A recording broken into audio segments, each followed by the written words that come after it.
Hozirda odamlar tabiati aynan shunga qo'yib ketganki, birov bilan ozgina bahs qilib qolsa, ozgina tortishib qolsa, birpasda haqorat qilishga o'tadi. Seni aqling yetmaydi hech narsaga. Sen o'zi bu narsani bilasanmi o'zi? Darrov til bilan ozor, aziyat, ta'na yetkazishlikka kiradi. Mana shu narsa sibob deyiladi. So'kinishlik deyiladi. So'kinishlik degani hid deb turib, hali biz bilgan so'kinish emas. Sen hech narsaga aqling yetmaydi, farosati yo'q odamsan, sen mana qilsan deyaptim, shu ham so'kinishlik bo'ladi. Modomiki siz gapirayotgan gapdan hamsuhbatingiz ozor chekyaptimi?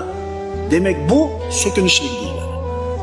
Ammo iymonlik, tarbiyalik, axloqli kishi 10 soat bahs qilishi mumkin siz bilan. Lekin biron marta sizni dilingizni og'ritadigan so'zni gapirmaydi. Birodarlar, bunaqa odobni qayerdan olamiz? Albatta Qur'ondan olamiz. Albatta Qur'ondan olamiz.